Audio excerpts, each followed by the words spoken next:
All right, folks, welcome back to another episode of Into the Lion's Den with your co-hosts. What you got for me?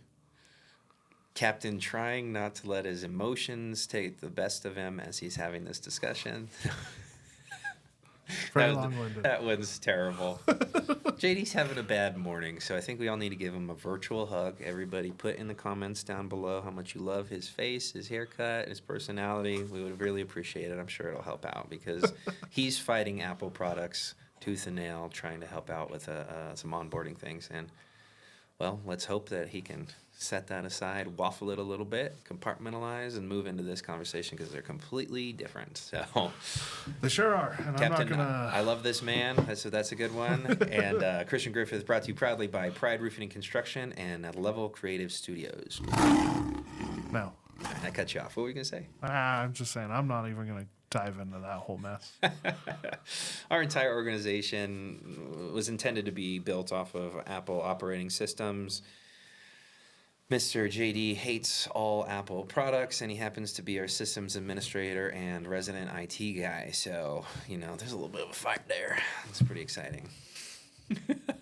Yes. Yes. But that is not the topic for today. What we're going to be discussing today is the importance of, a legal suit of armor, right? There's a common saying in business, the larger it grows, the more important it becomes. But it's very important to carry with you an 80,000-pound gorilla that sits in the corner, a.k.a. a legal firm, with everything you do. Now, traditionally, I'm a pretty normal human, Midwest family. I lived in, on small farms, very conservative, very, just normal people. Shaking hands and look at somebody in the eyes means something, right? Your word is your bond. If you say you're going to do something, you do it. And you don't pull out of that. However, Western civilization has devolved a little bit from that, and you kind of have to always have some form of written, documented protection against just about everything, including the people that you work with every single day. It's a hard concept for a lot of business owners to really grasp, but lawyers will say if it wasn't written down, it didn't exist, and that's unfortunately what we have to prepare ourselves for all the way across the board. So let's talk about that a little bit as you're building, your dream and you're creating this vision or you're putting it into reality and your entrepreneurial endeavor adjusts and increases and gets more successful. This will become more and more relevant to you. So take some notes, ask some questions. We'd love some feedback on it. But JD, where do you think we should start with this conversation? So I'm going to start with, I kind of stand where you stood for even while I was initially here, of first I'd never onboarded with anything other than retail or management type implications. So I had never signed any type of legal agreements with those jobs other than the standard, here's your handbook, which is where all of that is hidden nowadays. Mm-hmm. Just so you know, when you sign that handbook, most of the legal jargon is in there, the non-compete and things like that. They just don't tell you that because they want to simplify the process. So most of the arbitration and things like that, that's where that stuff exists. If you're a person signing anything, don't just put your name on it. And I tell that to everyone we hire here. If you don't understand it, ask questions. I'm not a lawyer. I can't tell you exactly what it means, but nobody's trying to pull anything over on you.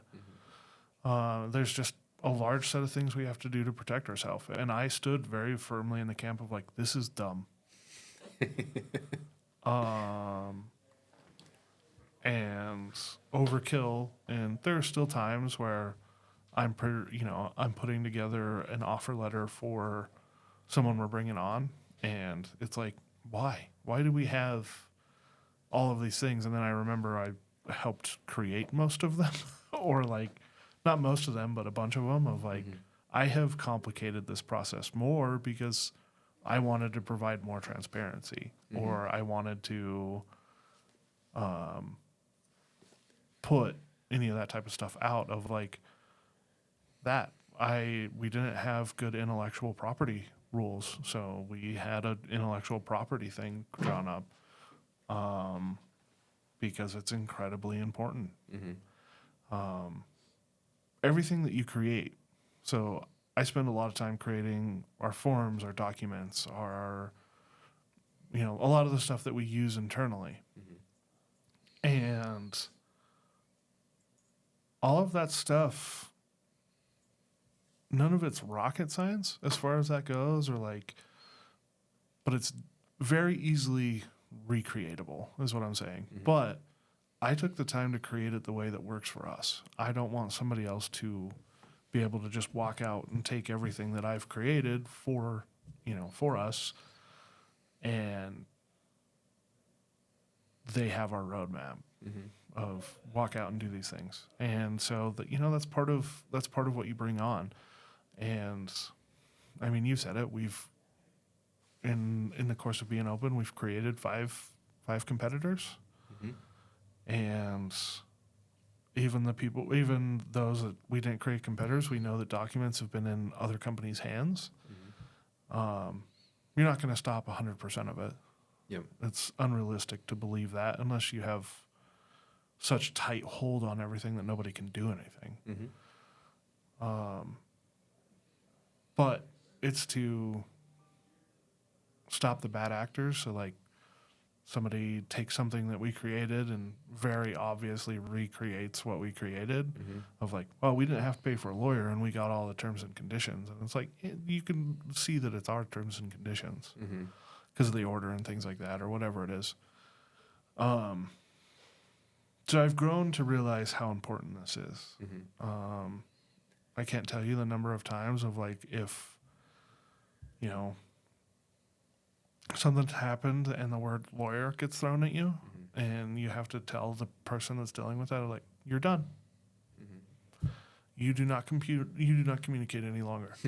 This does not compute. Error. Yeah. Like, at that point you go, great, I'm forwarding it to legal and you can deal with legal from this point forward. Because people accidentally reveal things, like talk about, reveal, admit to things that they were not actually guilty of all the time, just by the way that you speak words. And you won't even realize you've done anything wrong and you've really hurt yourself. So we just have a hard stance of like, okay, if that's the way we feel. But to get away from all of the like negative part of it, it's incredibly powerful, and there's a lot of ways that you can protect yourself beyond just the legal part of it. Of like, you don't have to have every single thing you create looked at by a lawyer.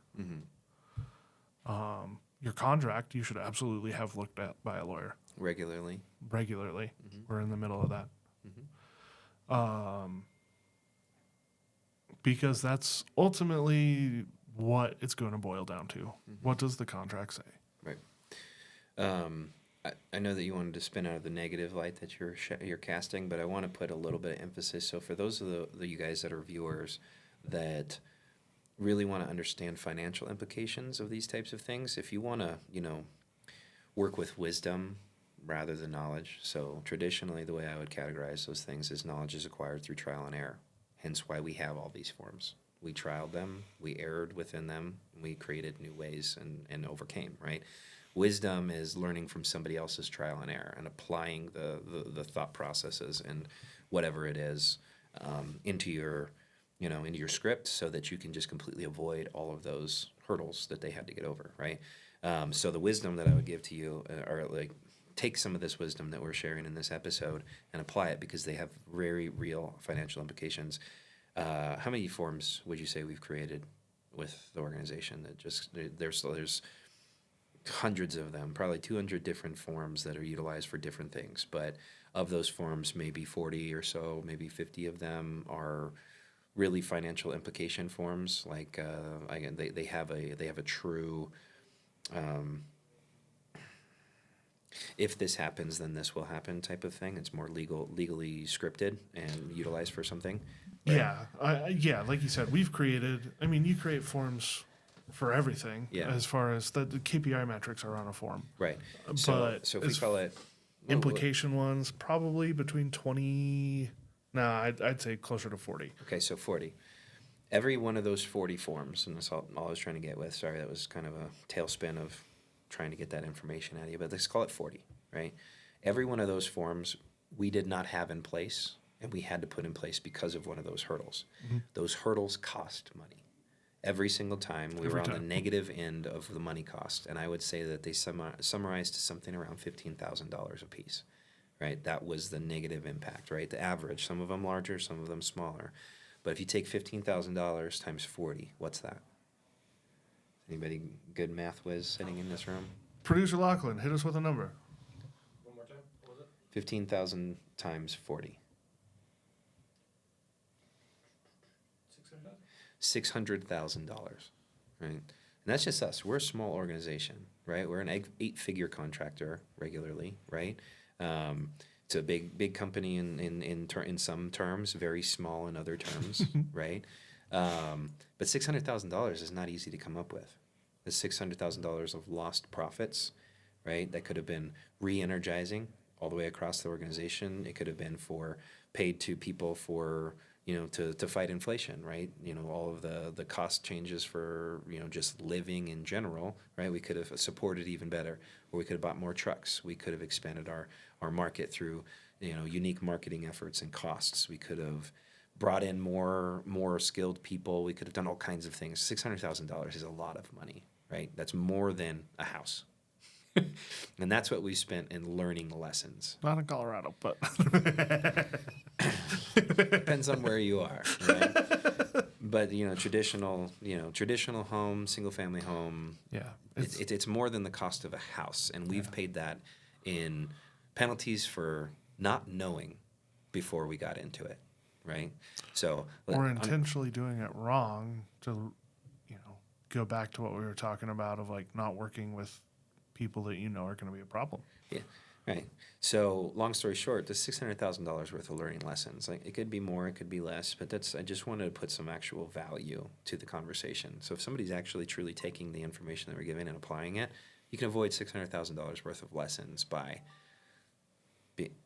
creating simple, transparent mechanisms, having very easy conversations with your employees about if this happens, then this happens, well before they ever actually become part of the body of the organization, right?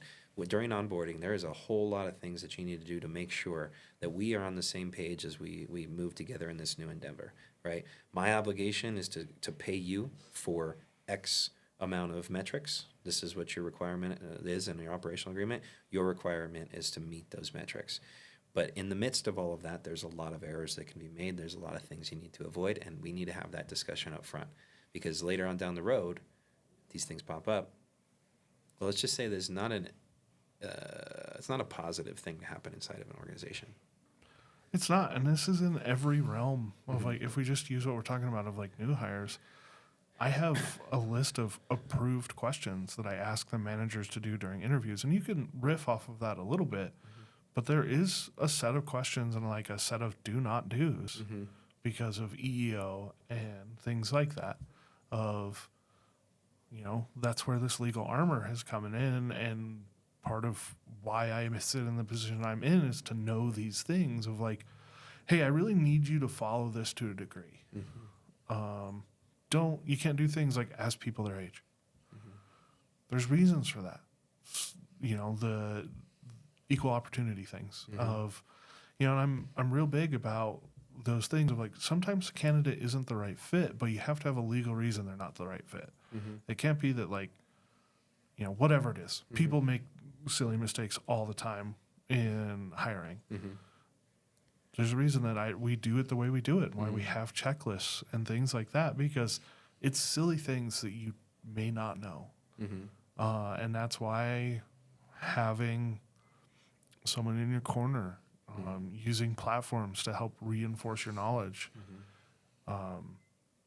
to be better, because like you said, these learning lessons are expensive and they've already been learned by someone. Yeah. Well, I don't know. I don't want to sway too far off of the topic, but I want people that are true listeners, dedicated listeners, to understand, like, you can't look at it through whatever lens that you've created in your life. If you're like me, I went into this very naive, right? I thought people did what they said that they were going to do because that's how I grew up. I thought that everybody in the world, if they owed money, like if I owed money, it bothers me. If I owe money in any way, if I have to borrow it or if I owe it for a service or whatever it is, it bothers the hell out of me. It doesn't matter if it's $1. It doesn't matter if you bought me a meal. It doesn't matter if it was a gift. It doesn't matter whatever, right? It bothers the hell out of me. But that's me, right? That's my lens. I can tell you for certain, we have $400,000 worth of uncollected money from clients over time, right? Because evidently it doesn't bother people the same way it does to me. So if you're looking through just one lens, you're going to miss the mark, right? So open your mindset, open your perspective. Now, I'm not saying create all these legal ramifications that help you, really stick it to these people. That's not the point. The point of all of these things is to protect yourself, to cover your own ass, to make it so that there's less of a repercussion, whether it's financially or whether it's culturally, when something breaks. And that feeds into like best practices and things like that of you have the gorilla point you in the correct direction and protect you from behind. Mm-hmm. But ultimately, you have to build these things. Mm-hmm. And yeah, you can have legal experts help you out and other business professionals sometimes will. Mm-hmm. Podcasts are a great resource, such as this one. Mm-hmm. But you have to walk through these things, but use somebody else's, roadmap through the minefield. Mm-hmm. I heard a Instagram reel a couple of weeks back that kind of made me pissed off when I listened to it because it's kind of exactly where we are. But Is it I want to Simon? give it but it's something I want viewers to take certain information with a grain of salt and make sure. It's just like with statistics, right? If you want to cite something, it should probably be an accredited scholastic effort, right? Rather than something you read in Vanity Fair or Cosmopolitan. What? Right. So the Instagram world generally doesn't do the due diligence to cite the references that they're pulling this stuff out of their ass from. So let's talk about that for a second, right? But what they said was, if you find yourself constantly creating new rules or new forms, right, you're not tackling the right problem. What you should have tackled was qualification processes for onboarding. And I think that actually hits in two ways. So it definitely is true. If you find yourself in a position where every single day it's like you have to create a new rule and retrain everybody on this new rule, maybe you have the wrong people on your team. That definitely is very realistic. However, that kind of depends on where you are in your growth of your organization, right? Sure. If you're 40 years into it and you're still creating constant rules, you probably have an onboarding problem. Yeah, you have the wrong people. Right. But if you're in your year 1 through 5, maybe even all the way up to 10, there's a lot of learning lessons that you have to experience. You have to fork over that $600,000 in lost revenue for the learning lesson you didn't know to be prepared for. Right. So I guess take certain information you get with a grain of salt. But what I will always say, after having experienced all of this, is make sure you have a firm legal grounding when it comes to the interactions you have with whatever clientele you have as a business, and also with the employees. It is supposed to be a mutually beneficial relationship, whether it's with your client or whether it's with your employee. Everybody's getting somewhere. That's the positivity of capitalism and free markets and things like that, right? You have the access to it, you have the experience, blah, blah, blah, right? But at the same time, know where you are and find good resources for the information so you can avoid the pitfalls of the financial stuff. But I just want to, I guess, weave for a second and make sure you're getting your information from the right sources. We have Instagram bits out there, and I can guarantee you some of the statistics that I've put out, if you listen to the whole podcast, you'd hear me say, I haven't researched this in over 3 years. These numbers may have changed, but at that point, this is what it was, so on and so forth. So get a little context to it. But either way, you have to prepare yourself for the fact that the world doesn't operate in this bubble that you might think that it does. There are shysters, there are greedy people, there are people that are going to try to take you for everything you got. I've had clients who literally have tried to defraud us as an organization. Simple things, right? Like, We take pictures of driveways before we ever do any work on a property. We don't build driveways. We don't do concrete. Why the hell would I need to take a picture of a driveway? Well, because we have very heavy things, right? We have dump trailers that will fill up $30,000 worth of, or 30,000 pounds worth of roof debris, not to mention the actual, size Trailer itself. of the trailer itself or the truck that it's attached to. Our suppliers, when they load a roof, their truck already weighs 6,000 pounds, and then they've got 5 roofs loaded on the back of it, and they back it into a driveway. If something cracks, whose fault is it, right? This particular person, I didn't know that I needed to be prepared with that, and he's got cracks all the way up in his driveway, and he pretended that it was our team that created them. So what he wanted us to do was build him a brand new $30,000 driveway, right? We got through that chaos. Luckily, our suppliers were far enough in the future that they had pictures of the driveway before they backed into it. But he wanted us to go essentially pay for it, or make our suppliers pay for it, or some way or another make us pay for something that was a pre-existing condition, right? I thought the guy was a genuine human. We had family members that we knew, like where they grew up in similar towns in Iowa or Nebraska or whatever, right? We had a great connection, but at the end of the day, I didn't know that he had ulterior motives, right? So you got to protect yourself. You have to understand these things. You have to embed these things into your processes, into your paperwork, into your forms, right? And you always have to have some level of covering your ass in everything that you do. And you'll find that based on whatever industry you're in, there's always going to be things that you have to do of, if you're a person that is, I'll just talk about Etsy because I know that from some of the things my friends do. Having good documentation of how it looked when you packed it and shipped it is huge. I pack everything this way and like this, and then I need to see pictures of the box when it arrived to you to know, was this my fault? Was it the shipper's fault? Was it not actually broken and you dropped it the second you pulled it out of the box, and now you're trying to say that it came broken? I have to know these things. You'll find where those things are as you go down these roads in whatever it is that you're doing. And that's why we're talking about having the legal standing behind you. ChatGPT is not a lawyer. I'm going to put that out there. Gemini, ChatGPT, any of them, Copilot or whatever the heck it is. Gronk. Is it called Gronk? Yep. Grok? Yeah, whatever it is. Yeah. Anyways. I've used it for things to get me an idea of what I need to ask, because I don't know what I need to ask. And so I don't want to call and have a very expensive conversation and not know what I need to ask. So using it for that frame of reference is great. But it is not a lawyer. It's not going to there realistically isn't going to hold up, because there's also things that based on the state you're in, you have to be very careful about what you put in.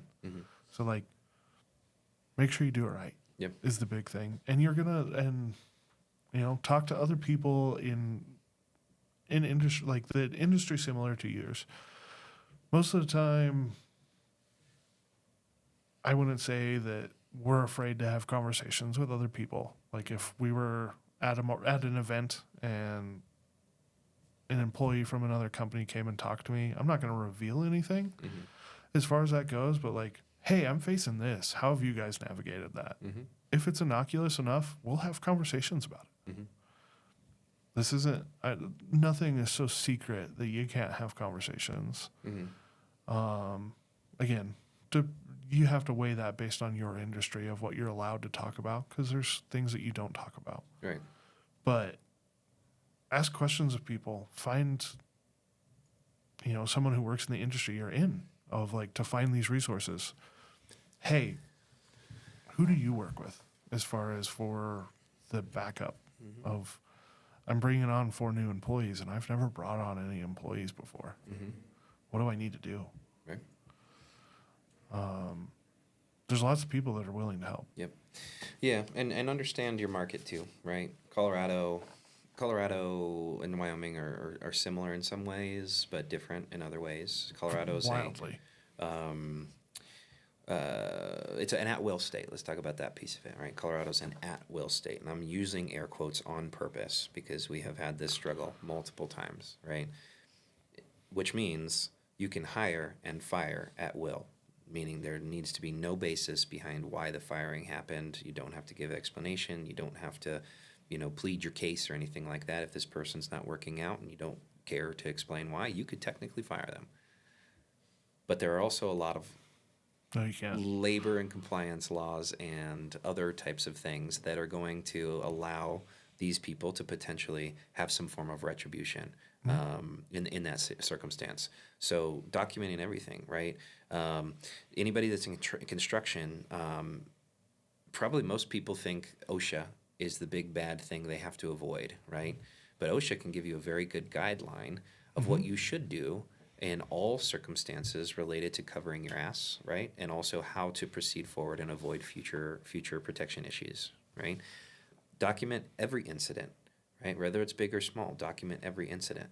Make sure you have all the correct compliance forms, all the correct compliance things in their places, because at the end of the day, if there's a point where it's your negligence that caused the issue, right? Everybody can agree that it's your negligence that caused the issue and you should pay, right? But if it has nothing to do with your negligence, it's the negligence of this employee or this person or somebody else on site, there's multiple tradesmen moving and that type of stuff, you have to have all that documentation to prove that you have, what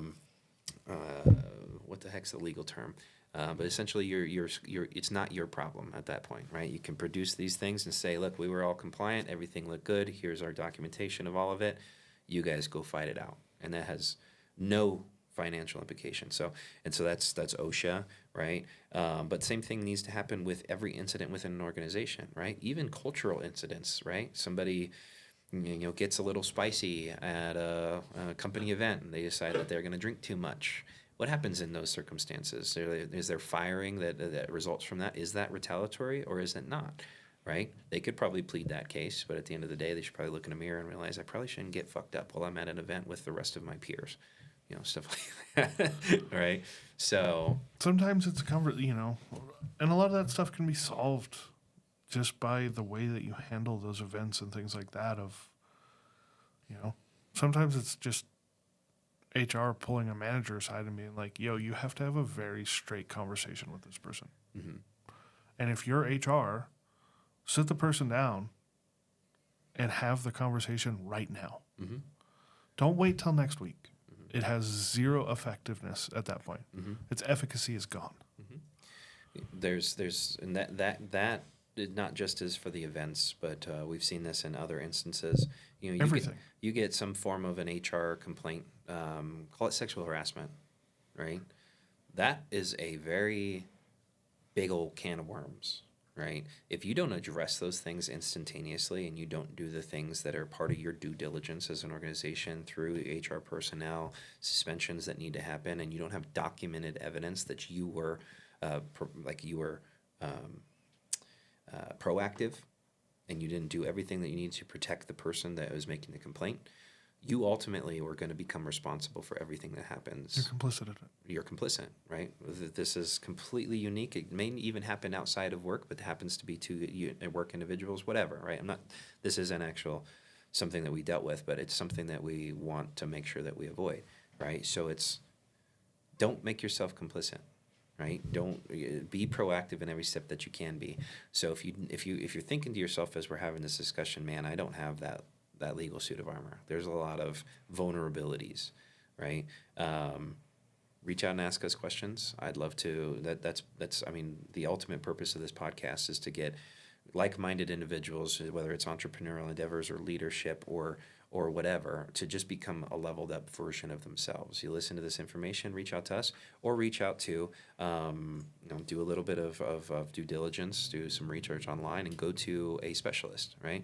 If it's accounting, find a good accountant. If it's lawyers, find a good lawyer, right? If you just think that the entire organization needs a revamp, find a good consulting services so they can find all of those vulnerabilities well before they actually turn into a cost problem for you and a potential thing that can turn your organization down. Well, I can't afford these things. state has lots of resources. Mm-hmm. Most, well, I don't know about most, but Colorado specifically, I know that Wyoming has it too for both employees if you're in a situation where you need some guidance. Mm-hmm. All of the states have resources for you. There's people at those places that you can talk to. The people at the labor bureaus for any state are more than happy to engage with you if you're trying to be proactive about a labor question that you have, right? They're not very happy with you if they get a complaint from one of your employees, right? They're hard-nosed paralegals trying to get what they need to out of this case for this person because they only have that perspective. But if you're going proactively, they're going to answer those questions. Why wouldn't they? They're going to help you avoid cost issues in the future, or employee issues, or culture issues, or whatever in the future. Not only that, but I almost hate that I'm going to say this, but I'm going to say this: legal services, specialty services, accounting services, whatever that they are, they're all expendable, or not expendable, expensible, right? Just about anything in a business can be expense worthy, right? But an expense is something, it's very valuable for you to be able to, get through at the end of the year and relieve yourself of some of the tax burden, right? So not only are you paying less in the tax burden, but you're becoming better and more well-equipped simultaneously. It makes sense to utilize funds for these types of services, right? Find the expert, get the information, apply what they're doing. Don't just hear them out and then let it fly. Right? That doesn't do you any good. There are some crazy statistics around consulting services where it's something to the tune. And like I said, this is not accredited. And I can't remember where I read this. So let's just, take that with a grain of salt. It could be way wrong. 4 to 5% of things that are taught to you in a consulting, in a consulting situation or relationship, 4 to 5% of those things are actually applied. They pay the 100%. But about 4 to 5% of the learning is generally applied by any business. And it's a crazy statistic considering how expensive consulting services can actually become. It's the same thing with like conferences for small businesses. I went to a number, started alongside dad and mom, multiple businesses over the years. And we went to a lot of different conferences, and you pay a lot of money to go to these conferences. And then it doesn't stick for whatever reason because you don't do it the way they tell you to do it. Mm-hmm. So, like, some of it was silly, and, like, I'm glad it didn't stick. But some of it could have been incredibly powerful, but you don't do it the way they tell you to do it, that they know it's successful, and then wonder why you're not successful. Right. Because you're not following. I mean, we see it here. We lay it, here's how you do it. And then, like, wow, I'm going to do it this way. And then you have people mad at you, and you're like, I don't understand why they're mad at me. Well, yes, you do. You decided to run freaking Mike D roofing in the middle of Pride Roofing and Construction, and you expected that to work out for you. It's not going to, right? Yeah. So, but I do want to give one little tidbit there when it comes to legal, forms, contracts, so on and so forth. It is very important to protect yourself, but it's also important to have a level playing field with the person that's being issued out to. Right? It should not always be a one-sided contract. There should be repercussions that are examined, and they're relative and truly like you're not gouging in the situation where something falls through the cracks, right? You should protect your client from you just like you're protecting yourself from your client. And there should be written information about that. So like I had this discussion almost 4 years ago with a lawyer we did roofing work for. I got back the contract before he signed it, and it looked like he had bled all over this page, right? So many red lines and notes and whatever else. He redlined basically everything. He said, this is a one-sided contract. I'll never work with a one-sided contract. And I took him at his word, and I understood that, and I worked with our legal group, and we amended some certain things, and it made it a very fair trade. No matter what potential outcome could come in the terms and conditions, we were both okay to move forward because of it. Right, and so now that's applied. That's how we work through things. But if you're gouging people, right, or you're increasing the damages, right, so you have to be able to somewhat give a reasonable cost to the damages that are going to happen from this part of the default on the contract or the fracture that happens or whatever, right? It's like. If you write into the back of the contract that if you decide, you're going to cancel the day before the project. maybe don't charge them 5 times as much as the contract was worth in the first place, right? Like that's gouging. That's ridiculous. It's one-sided. And you're never going to get you're never going to get ruled in your favor if you do things like that. Exactly. Also, Make sure it's fair. Fair practices are important, but make sure they're written fair practices and it's just understood by both parties how this relationship is going to go. If you can do that, and I use the term pragmatic management, but I kind of want to boil that down to emotionless management. Everything you do legally should be emotionless, right? There should never be a point where nobody understands the ramifications of whatever interaction that there's going to be. It's written down, it's fair, we understand what we're going to do. You do this is what's going to happen for me. I do this is what's going to happen for you, right? And that's completely emotionless. It's data, and it's things that if it's palpable, it's digestible, we can move forward. And that should happen with your employee contracts. That should happen with your contracts with your clients, so on and so forth. Make sure that it's not one-sided. and it should happen with your interactions with your employees. Mm-hmm. Don't come at your employees with emotions. Yep. As far as like when something needs corrected or any of that kind of stuff. But also if you have a personal nitpick, that's yours. Fucking keep it in your pocket. Table that. It's not relevant.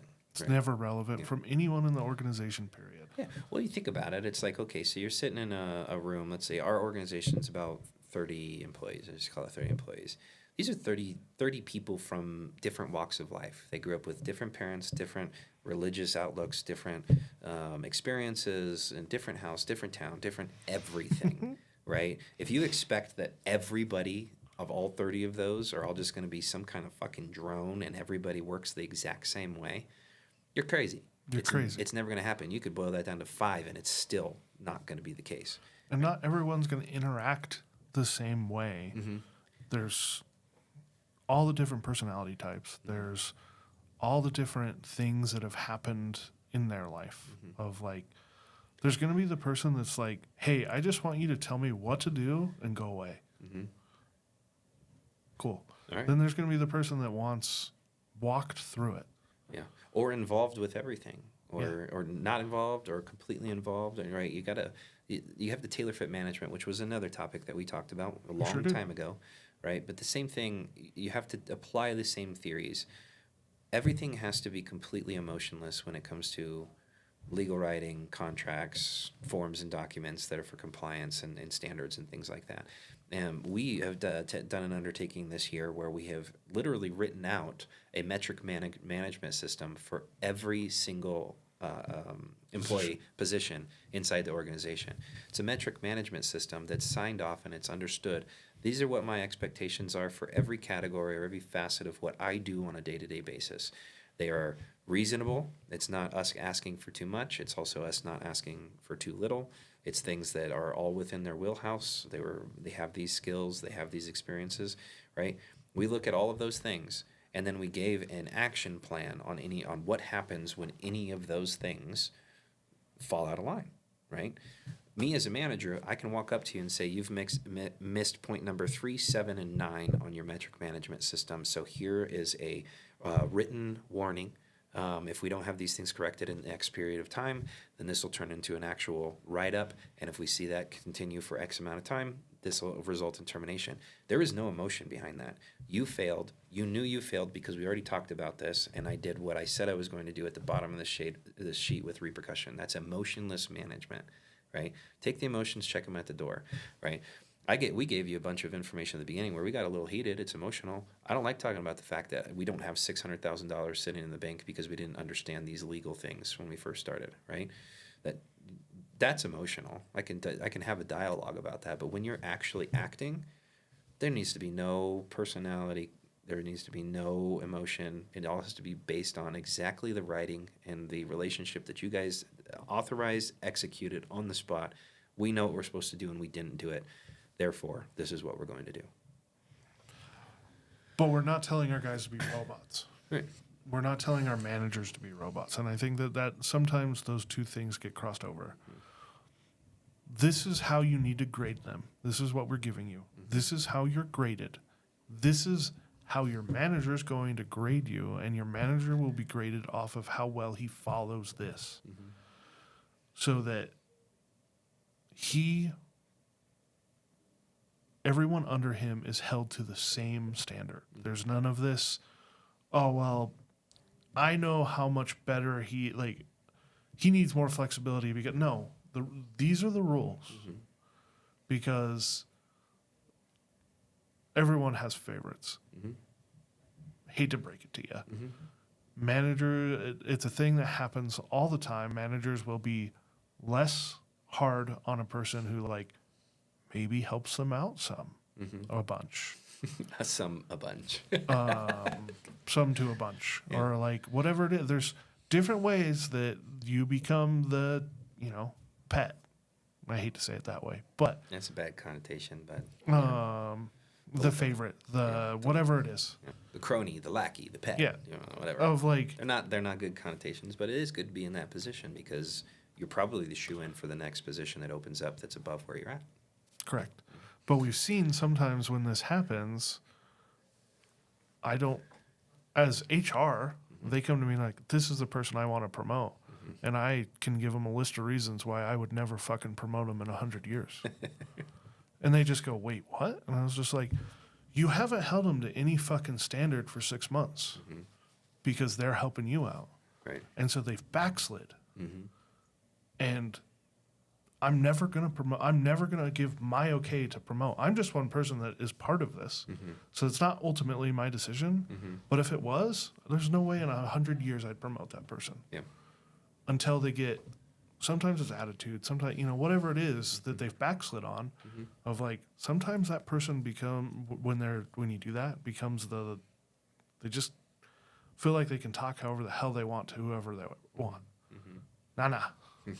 That's not how that works. We work together around We here. work together. Yeah. So, Well, Law and Order, just in the United States, is a pretty good example, right? Right. There are repercussions to actions, and they are written down, and there are rules. Now they're ever changing. Sometimes things go away with legislators they come back, so on and so forth. But for the most part, we understand what we can and can't do in civilization. And when we don't do those things, we all know what the repercussion is. It doesn't take away our personality. It doesn't take away our drivers. It doesn't take what we want to be obsessed with, what we want to be good at. It doesn't take anything away. But it does give us a grounding on how we can coordinate as a civilization together. Same thing needs to be applied inside of an organization. exactly. Right? So I thought that would be a good relatable piece there. So It hopefully we is. nailed It's it. incredibly relatable. All right. So are there any other examples you want to go over, or tidbits of information that the viewers might benefit from? I'm going to put this out there because I am not this person, but I am becoming this person. Write everything down. For onboarding, I don't care if it's 2 forms, which it can't be 2 forms because there's 3 for legal for the federal government and the state government. So there's 3 anyway. But for onboarding, make a checklist because you'll miss something every time. I've been doing this a while, and I'm working on a new checklist. I had an outdated one, and I was just like, it's fine. I miss things every time, and then I go, crap, and then I have to hand it to him and be like, hey, I'm an idiot. Can you do this one also? And I was just like, yeah, but I feel dumb in the moment because I forgot to put this in your paperwork. Sure. Well, that can also can lead to a problem, right? Yeah. Right. So their perception's immediately going to be like, okay, so is this organization really well put together? Are they going to actually be able to protect me or take care of me if they can't even onboard the right way? Or it could be looked at as like, ooh, what are they trying to slip in here? Right, and all of a sudden you implanted an idea that we're trying to pull the wool over their eyes. Same thing happens in a contract appointment. I've done this before, and I've literally gave people the gateway to leave the contract because I forgot. Right, so we get done, signatures on paper, check is exchanged. I'm about to walk out the door, or maybe check isn't exchanged. I'm about to walk out the door, and then I want to talk about payment terms, and I forgot to talk about it that entire time. Like, you know what, this is a failure on my part. But if you try to do something to just correct the process, it could be for good reasons. You need this thing done, or this conversation need to be had. That can embed a thought process from the very beginning of your relationship with the employee, the customer, whatever, that is going to make them look at you like, I need to watch my back with this person. It could be well intended. It could have been you just forgot, right? But at the same time, if you don't have those checklists and you don't meet all of those standards and be professional with the presentation, you can start to create problems that you're going to have to deal with for a very long time, because our employees stay for a long time. Our contracts are not a one and done thing. It's not like we're selling you shoes and you walk out, I don't see you again until you need a new pair of shoes, right?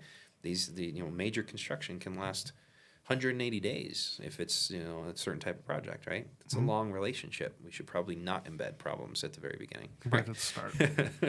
Right.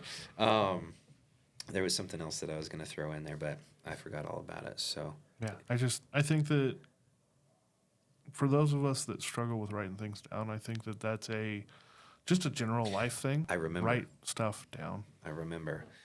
So some of you guys have worked within large corporations, maybe not all of you, but there's a lot of people kind of make fun of the corporate structure, right? For simple things like your office or your cubicle literally is right next to me. I could stand up and ask you this question, but we're purposefully writing an email. Why?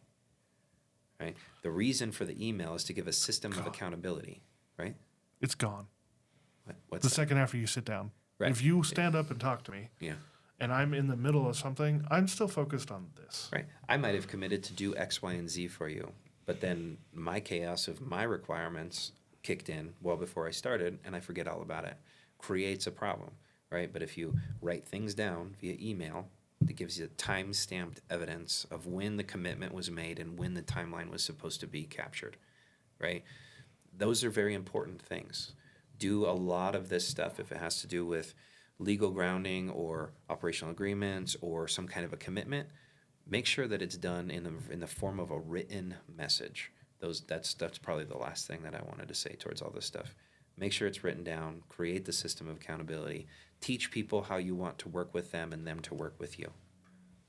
And I think you'll be all right. It only gets easier if you stick to it too. Yeah. Yeah. We see this all the time, right? Projects going, customers absolutely pissed off because we're not doing something that a salesperson committed to doing, but it wasn't written down. It was just told to somebody 3 months ago when they first turned the project in, right? You're not going to win that battle. You just soured a relationship. And not only do you sour the relationship with that client, probably every one of their neighbors, every one of their family members, because obviously we're completely worthless because we forgot about this conversation you had 6 months ago with this one person who failed to follow the process, right? We're not. That was, sarcastic, but at the same time, it's like that's how you're viewed. That's how you're measured in business. It's like it doesn't matter how good you are at everything else. That perception that they created now gets to be spread elsewhere, and you've got to cut those things. Have processes that are written down, requirements that are written down. Everything is understood. Everybody meets their metric. Boom, bam, boom. You get to go home without thinking about the chaos of work because there's no chaos anymore. Boom, bam, boom. All right. So I think we've kind of exhausted this one. This topic can spread very far from here. So if there are true questions that you guys have in the audience, please direct message us. Please put it in the comments I guess below. I don't know how you make comments on a video. Push the comment button. Push the comment button underneath the video. Sorry. Just leave us some kind of note. Give us a phone call. We'd love to discuss these things in further detail. If you want to learn more about some of the experiences, some of that $600,000 loss, some of those ones, and how they came about, how you can avoid it, I'd love to help you, right? I don't want people to struggle, right? I think, I feel like, we have whatever you want to call it, we have a very scalable model of business that I could turn into a pamphlet or a big book, and I could hand it to you. I don't feel like anybody's going to run it exactly the same way that I do. I don't feel like I'm instantaneously going to create a competitor, right? So I'm happy to give information to people. Ask us questions. This is the type of stuff where I would really rather you not have to feel the pains of writing those checks, because I've already felt it and it sucks. Yeah. And if you're a local business owner or you're a local entrepreneur and you want to sit down with us, be on an episode of the podcast, send that inquiry over to marketing@pride-roofing.com. Right on. Love for you to be the next guest. All right. That's it for today. We appreciate you being on and being invested and being part of the Pride. Please like and subscribe, engage in the content, and we'll catch you on the flip side. Thanks, guys. Thank you all for tuning in to this episode of Into the Lion's Den. We appreciate your time, and we hope that you've gathered enough ammunition to go out, fight the good fight, and become a better person every single day. Please like and subscribe, engage in our content, ask us some questions. We'd love to tailor fit the next episode to you.